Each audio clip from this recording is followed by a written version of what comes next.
Maths daily 1 our में मैं दिलीप जायसवाल आपका स्वागत करता हूं। आज हम चैप्टर 6 ट्रायंगल्स के बारे में डिस्कस करेंगे बच्चों। जनरली बच्चों की बहुत डिमांड थी कि सर आप हमें ज्योमेट्री हमें कुछ इस तरह से कुछ टिप दे दीजिए ताकि ज्योमेट्री हमें बहुत आसान लगे। तो देखिएगा, हम एक दो थ्योरम्स को समझेंगे कि कॉन्सेप्ट्स क्या है और उन्हीं कॉन्सेप्ट को अप्लाई करते हुए हम एनसीईआरटी के एक्सरसाइज के टफ से टफ प्रॉब्लम को भी बहुत ईजिली हल कर लेंगे। तो आपको ऐसा लगेगा कि ज्योमेट्री बहुत ही सिंपल है। तो आइए पहले हम थ्योरम को डिस्कस करते हैं।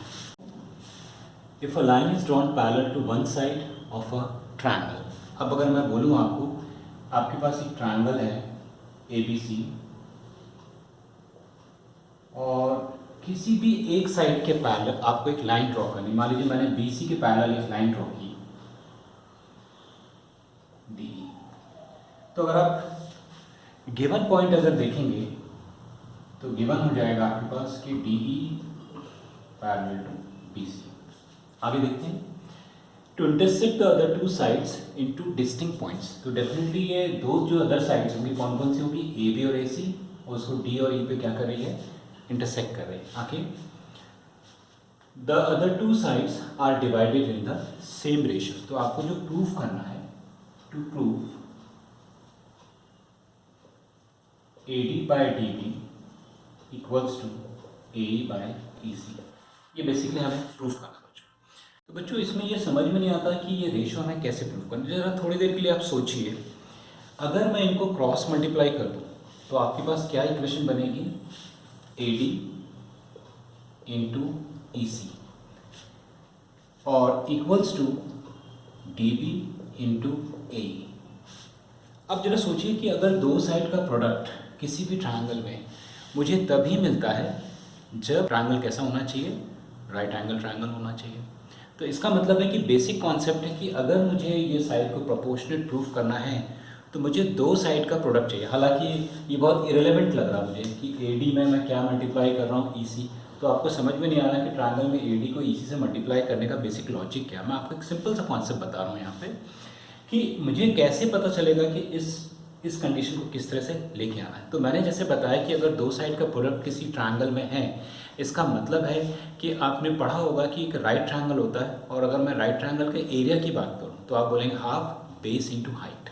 तो यहाँ पे बेस एक साइड है और हाइट एक दूसरी साइड है।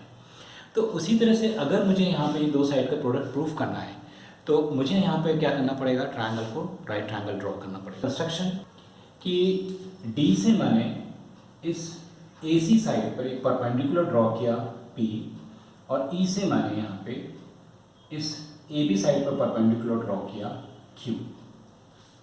और चूंकि कॉन्सेप्ट में बोला ही था कि DE पैरेलल टू BC, तो हमने यहाँ पे क्या किया, B से E को ज्वाइन कर दिया और D से C को ज्वाइन कर दिया। चलिए अब देखते हैं यहाँ पे बच्चों, अगर मैं बात करता हूँ यहाँ पे तो कंस्ट्रक्शन हो जाएगा हमारा, draw DP perpendicular to AC and QE perpendicular to A। आइए प्रूफ देखते हैं।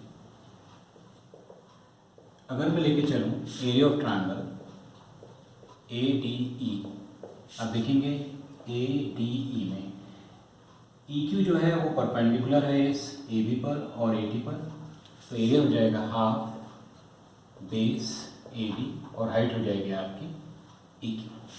इसी तरह से अगर मैं ट्रायंगल लेता हूँ एरिया ऑफ ट्रायंगल BDE, देखिए अब मैं लेके चल रहा हूँ यहाँ पे BDE। अब एक चीज़ नोटिस करिएगा कि अगर कोई भी एक साइड है, यदि मैं उसको परपेंडिकुलर ड्रॉ करता हूँ, मान लीजिए मैंने PQ, तो आई कैन से कि AB परपेंडिकुलर PQ पे है। और अगर मैं ये भी बोलूँ कि AB BQ पे परपेंडिकुलर है तो भी सही है, और मैं बोलूँ कि AB PB पे परपेंडिकुलर है तो भी सही है, और AB क्या है, PQ पे परपेंडिकुलर है।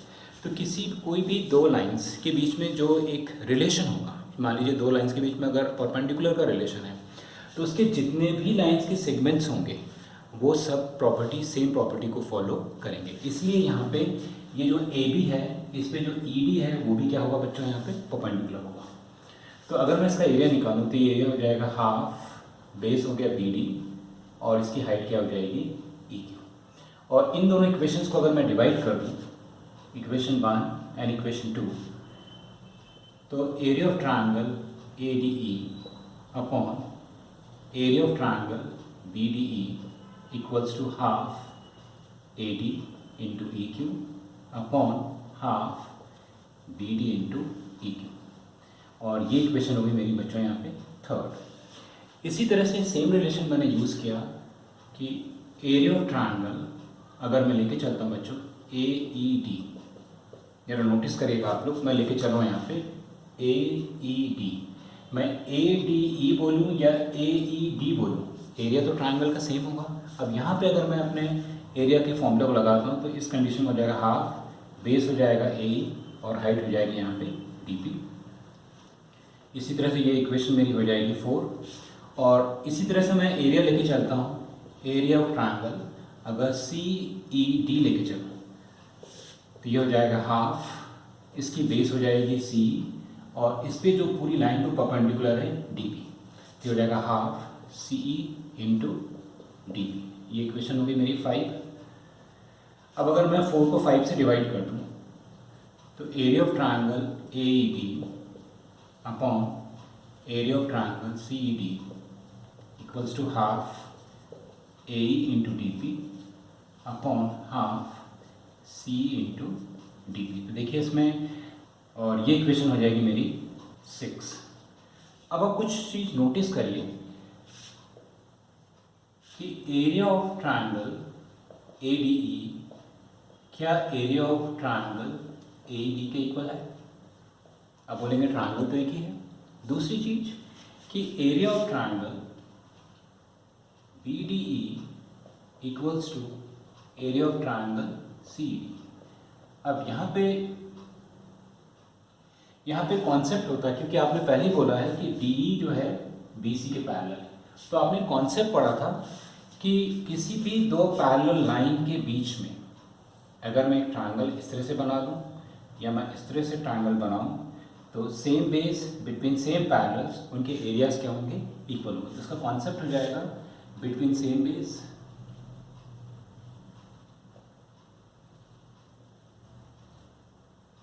And between same parallel. तो आप देखिए कि ऊपर वाला एरिया इस ऊपर वाले एरिया के इक्वल हो गया और नीचे वाला एरिया भी क्या हो गया? इक्वल हो गया। तो आप देखेंगे फ्रॉम इक्वेशन 3 एंड 6